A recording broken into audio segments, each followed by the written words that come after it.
Hi everyone, welcome to the Quipster Film Review Podcast. My name is Vince Leo. I am the film critic for the website Quipster.net. Check out all of my written work there, over 3,850 reviews to read anytime. Quipster.net is where to go. QWIPSTER.net. Today's film is something that's currently not quite playing in theaters. Actually, it's on VOD right now. So if you have iTunes or someplace else where you can get your on-demand films, you should check it out. It's called Weiner. It's a documentary.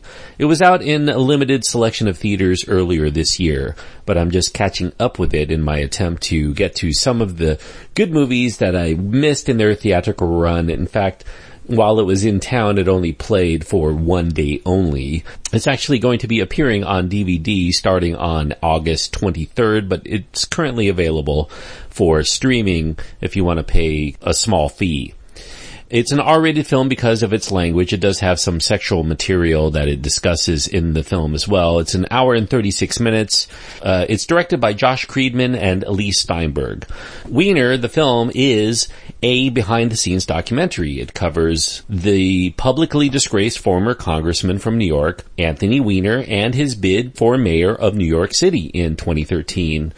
Anthony Weiner carried a great deal of baggage going into that race. He did manage to gain some traction by claiming that his indiscretions, which had to do with multiple instances of sexting, some exchange of nude photographs that included himself, and phone sex with several women admirers that he'd been in contact with, but reportedly had never actually met, much less had actual sex with.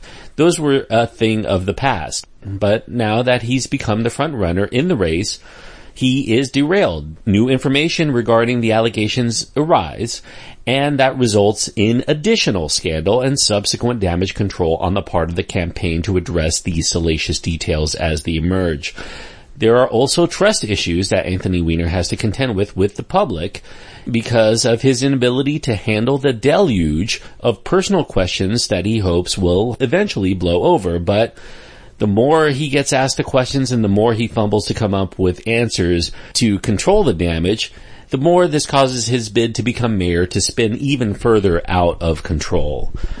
Now, what's special about Weiner as a documentary is not that it covers Anthony Weiner and his scandals, but that it offers a very unprecedented peek into his campaign and its subsequent implosion, with the candidate's full blessing, I might add, and his cooperation through the worst parts of it. He even agreed to additional interview to be used in the film after the election to be interspersed through the actual footage that was shot by Kriegman and Steinberg. We even get a lot of those behind-the-scenes peeks as Weiner and his handlers discuss all of the various ways they're going to spin whatever new damaging information comes out into his favor as it comes forward. Now, this film had originally been meant to show the comeback to victory for Anthony Weiner, but instead, it showed that one cannot make a comeback without first making some sort of fundamental change to improve oneself in the process, something Weiner apparently did not take into consideration, apparently. It's also a story that the press loves to cover: sex, lies, and photographic proof, with an emphasis on the graphic, which ended up propelling the ratings and the circulation of the news sources covering the piece.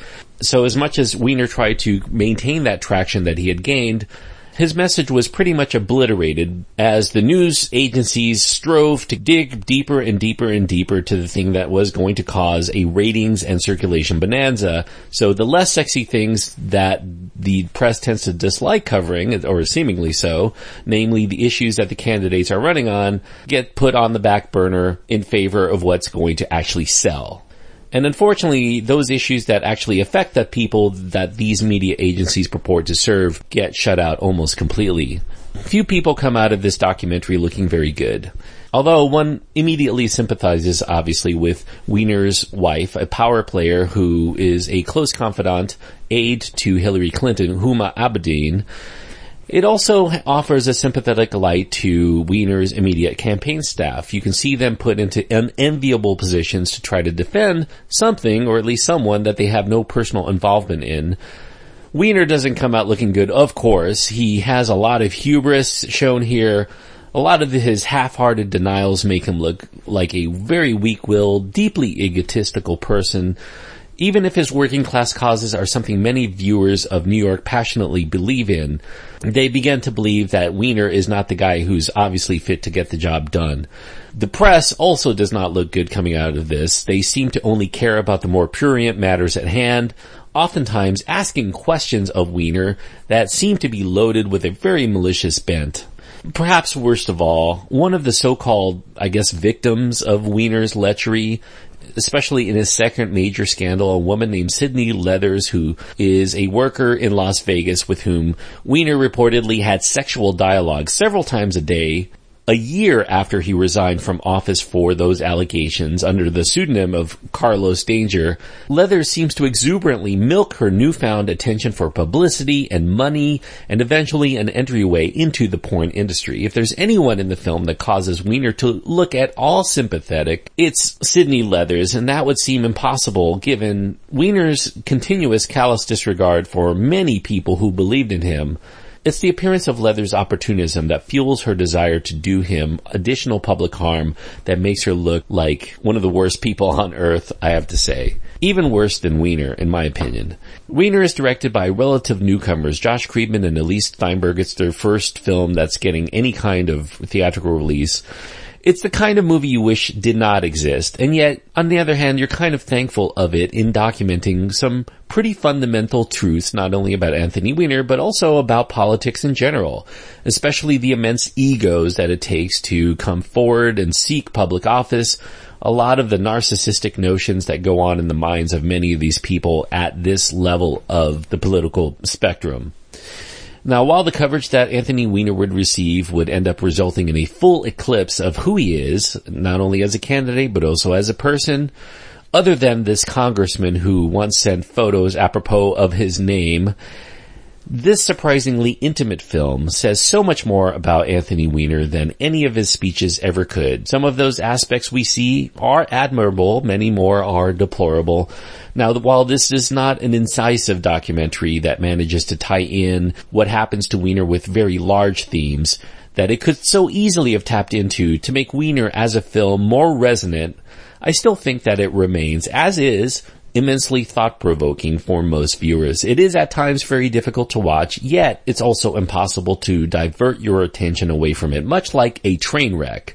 And train wreck, of course, is that perfect metaphor for Weiner's attempt to reemerge as a changed man, while so very clearly he did not have the time nor the inclination to come to terms with his own impulsive addictions or his many delusions of his own self-control.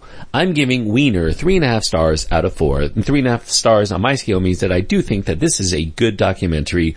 It's worth going out of your way to see if you haven't done so already and are interested at all, not only in the scandal of Anthony Weiner, but also about how politics works in general, especially with the way it handles damage control of scandals themselves. Thanks everyone for listening. I hope that you enjoyed this review.